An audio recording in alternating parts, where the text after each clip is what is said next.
I think now more than before, academia, in my context, say J School, or institutes which look at issues that are happening around us, are very crucial and important, because we are living in a frenzied world.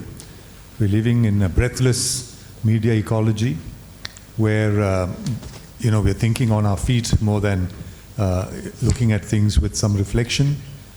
And it becomes important for institutions like ours. For instance, in the context of the Asian College of Journalism, over the last couple of decades that we've been here, what I've noticed is that it's important for a J school actually to be a step ahead of the industry. And it's possible to do that. Because the industry is so caught up with deadlines, so caught up with the nitty-gritty, so caught up riding the tiger, as it were, that there's no time to get off the tiger and think about why you're riding the tiger. Whereas it's in a J school, it's in a context of academia that you can actually think of these contexts, provide the perspectives, and the whole reasoning of the why of journalism. In our curriculum, for instance, there are two parts to it. The how-to of journalism, which is about how you excel with the tools of the trade. How do you write, how do you edit, how do you shoot, and so on and so forth. And then there's the why aspect, the reflective aspect. Why journalism? What difference does it make? Is it necessary? What is a catalytic role? What's a transformative role?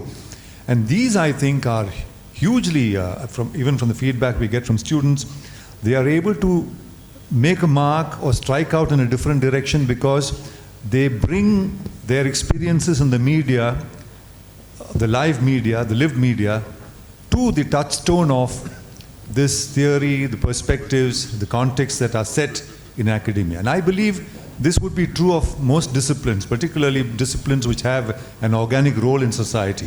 Maybe it's law, maybe it's IT, maybe it's journalism, because the context, the perspective, why you're doing something is very important. And to stay a step ahead and show the way. It's also important because in the context of contemporary media, where, as I mentioned before, particularly digital media, where there are subliminal forces or forces which drive your appetite for what you're seeking out, which determine, as I said before, both the demand and the supply.